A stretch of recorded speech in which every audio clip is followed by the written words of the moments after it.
جن چیزوں کے کرنے کا حکم ہے یا جن چیزوں سے منع ہونے کا حکم ہے، تو اس میں بہت سے مسائل، جو بہت سے احکامات کا بھی ذکر ہوا، اور یہ مدینہ شریف میں اس آیت کا، اس سورہ کا نزول ہوا۔ اب اس میں سب سے پہلے اللہ رب العزت نے اس کی ابتدا میں ارشاد فرمایا الف لام میم ذالک الکتاب لا ریب فیہ، ذالک الکتاب لا ریب فیہ، فرمایا کہ یہ وہ کتاب ہے کہ جس میں کوئی شک و شبہ کی گنجائش ہی نہیں ہے۔ ذالک الکتاب، یہ وہ کتاب ہے لا ریب فیہ، جس میں شک و شبہ کی کوئی گنجائش نہیں ہے۔ ہدی للناس، ہدی للمتقین، اور یہ متقین جو پرہیزگار لوگ ہیں، جو صاحب تقوی ہیں، جو اللہ سے ڈرنے والے ہیں، جن کے دلوں میں خشیت الہی ہے، ان کے لیے یہ ہدایت کا پروانہ لے کر آئی ہے۔ اب اس میں 5 اہم باتوں کا ذکر ہوا۔ سب سے پہلے اس میں انسانوں کی اقسام، چونکہ اس کا اجمالی میں نے خاکہ پہ بیان کرنا ہے وقت کو پیش نظر رکھتے ہوئے، 5 چیزیں عام جو اس پارہ میں بیان ہوئی ان کو میں ذکر کروں گا۔ سب سے پہلے ہے کہ انسانوں کی اقسام بیان کی گئی۔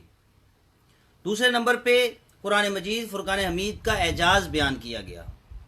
اس کا جو اعلیٰ مرتبہ ہے اور جو اس کی فضیلت اور اہمیت ہے اس کو بیان کیا گیا۔ نمبر 3، قصہ تخلیق آدم علیہ السلام پیش کیا گیا، یعنی آدم علیہ السلام کو کیوں اور کیسے تخلیق کیا گیا۔ پھر اس میں احوال بنی اسرائیل کو بیان کیا گیا، یعنی بنی اسرائیل جو موسیٰ علیہ السلام کی اور عیسیٰ علیہ السلام کی اور دیگر قومیں بھی تھی، بالخصوص اس میں موسیٰ علیہ السلام کی قوم کا، یہودیوں کا ذکر ہوا اس میں خاص، اور دیگر بھی بنی اسرائیل کا، ان کے احوال بیان کیے گئے، وہ لوگ کیسے تھے، ان کے خصائل کیا تھے، وہ ان کی جو برائیاں تھیں اور کس وجہ سے اللہ رب العزت ان کو تباہ کرتا رہا، وہ بیان کیا گیا۔ پھر سیدنا ابراہیم علیہ السلام کا قصہ بیان کیا گیا کہ کیسے انہوں نے اپنے جو ہے وہ بیٹے کو بے یار و مددگار چھوڑ دیا، اور پھر کیسے خانہ کعبہ کو تعمیر کیا، اور یہ واقعہ اس میں بیان کیا گیا۔ اب اگر ہم انسانوں کی اقسام کی بات کریں تو سب سے پہلے مومنین ہیں، یعنی صاحب ایمان۔ انسانوں کی 3 قسمیں، اللہ رب العزت نے انسانوں کی 3 اقسام بیان فرمائی ہیں۔ سب سے پہلے ہیں مومنین، جو صاحب ایمان لوگ ہیں، جو اپنے ایمان کا سودا تاجدار کائنات صلی اللہ تعالی علیہ وسلم کے ہاتھ پر کر بیٹھتے ہیں، اور آقا علیہ الصلوۃ والسلام کے بتانے سے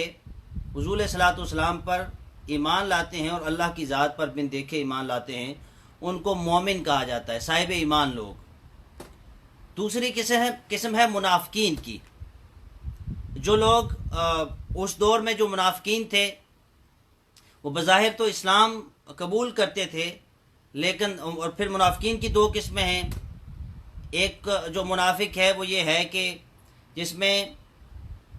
جس کو عملی منافق کہا جاتا ہے، یعنی اس کے اعمال کے اندر وہ زبان سے لا الہ الا اللہ کا اقرار کرتا ہے اور دل سے بھی اقرار کرتا ہے، لیکن اس کے عمل کچھ ایسے ہیں کہ جو اسلام کے منافی ہیں، جھوٹ بولتا ہے، چوری کرتا ہے، دیگر اس کے اندر برائیاں موجود ہیں۔ اب وہ ہے تو مومن، لیکن اس کو عملی منافق کہا جائے گا، یعنی جو اس نے زبان سے اقرار کیا ہے اس کا وہ ساتھ نہیں دے رہا، جو اس کلمہ کی آگے انٹرپریٹیشن ہونی تھی، کلمہ کی جو تعلیمات تھی، شہادت کی جو تعلیمات تھی، اسلام قبول کرنے کے بعد اسے جو اعمال کرنے تھے، ان اعمال پر وہ عمل پیرا نہیں ہو رہا، تو ایسے بندے کے بارے میں اس کو عملی منافق کہا گیا۔ اور دوسرا جو منافق ہے وہ ہے اعتقادی منافق، یعنی وہ دل سے تو اسلام کو قبول نہیں کرتا، لیکن بظاہر اس نے اسلام کو قبول کر لیا۔ جو مدینہ میں منافقین تھے ان کا ذکر ہوا۔ اور تیسرے وہ لوگ تھے جو کافر تھے، کھلم کھلا وہ اسلام کے دشمن تھے۔ ان 3 کا ذکر ہوا۔ پھر مومنین کی 5 جو ہے وہ صفات بیان کی گئی۔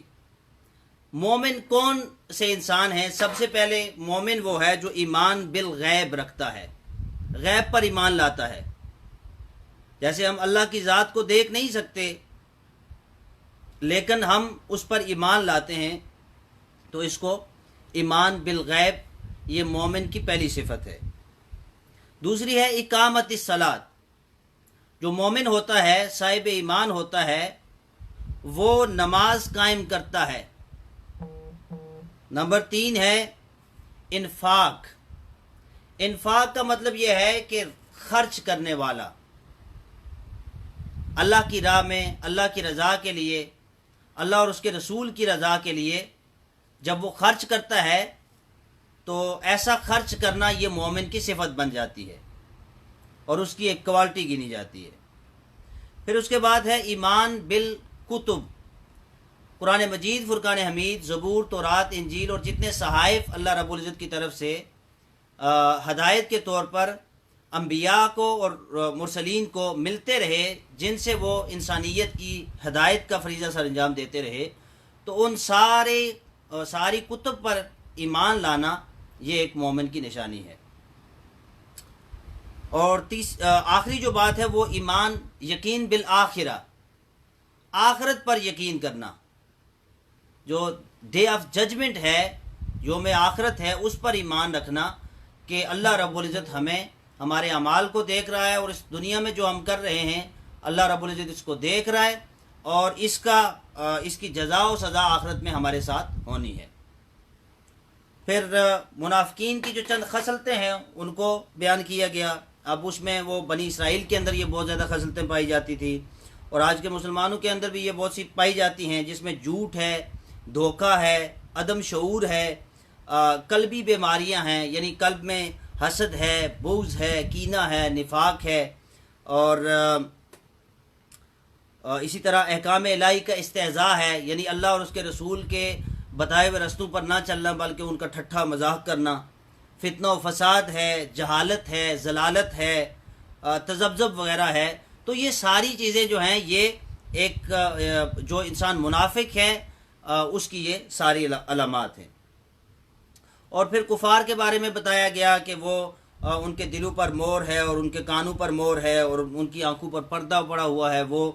سچ بات کو نہ سنتے ہیں اور نہ وہ حق کو دیکھتے ہیں، اور نہ ہی وہ جو ہے وہ ان کے دل جو ہے وہ اس بات پر ملال کا شکار ہوتے ہیں جب ان کے سامنے کوئی حق بات رکھی جاتی ہے یا وہ برائی کرتے ہیں تو اس پر۔ پھر قرآن کا اعجاز، یعنی قرآن مجید، فرقان حمید کو چیلنج کیا جاتا رہا مختلف لوگوں کی طرف سے اس دور میں۔ تو قرآن مجید فرقان حمید کا اعجاز یہ تھا کہ اس قرآن مجید فرقان حمید کی کسی ایک سورہ یا ایک آیت کے مثل بھی کوئی جو ہے وہ آیت نہ بنائی جا سکی۔ اللہ رب العزت نے اس کا چیلنج کیا، ایک لمبی ڈیٹیل ہے، چیلنج کیا گیا کہ اگر تم قرآن مجید فرقان حمید کے اس اعجاز کو نہیں مانتے، چونکہ ان کا اعتراض تھا کہ یہ اللہ کا کلام نہیں ہے، یہ انسانوں کا کلام ہے، یہ کسی انسان کا کلام ہے، یہ معاذ اللہ یہ رسول عربی خود اس کو گھڑتا ہے، تو اللہ نے پھر اس کا چیلنج کیا۔ اور آخری بات بیان کرتا چلوں، وہ ہے آدم علیہ السلام کا قصہ۔ آدم علیہ السلام کو پیدا کیا گیا تو فرشتوں کو کہا کہ فرشتوں کو جب بتایا اللہ رب العزت نے کہ میں زمین پر اپنا نائب پیدا کرنے جا رہا ہوں، تو انہوں نے کہا کہ یہ جو ہے وہ فتنہ و فساد کرے گا، زمین میں خون ریزی کرے گا، تو یا اللہ ہم تیری عبادت کے لیے کافی تھے۔ تو اللہ رب العزت نے فرمایا جو میں جانتا ہوں وہ تم نہیں جانتے۔ اور پھر تخلیق آدم کیسے ہوئی، پھر فرشتوں کو کیسے ان کے سامنے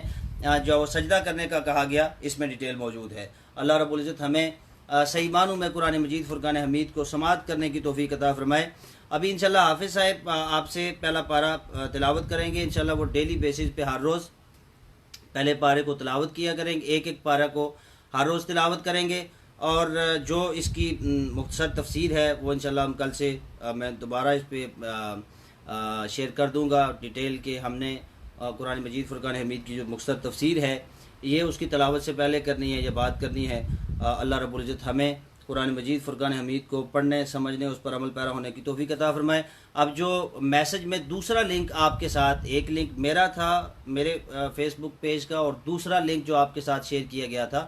وہ حافظ انیس عابد صاحب کے نام سے، اب آپ لوگ اس پہ جا کے کلک کریں گے تو حافظ صاحب ابھی تلاوت شروع کریں گے اور آپ ان کو سماعت کر سکیں گے۔ السلام علیکم ورحمۃ اللہ وبرکاتہ۔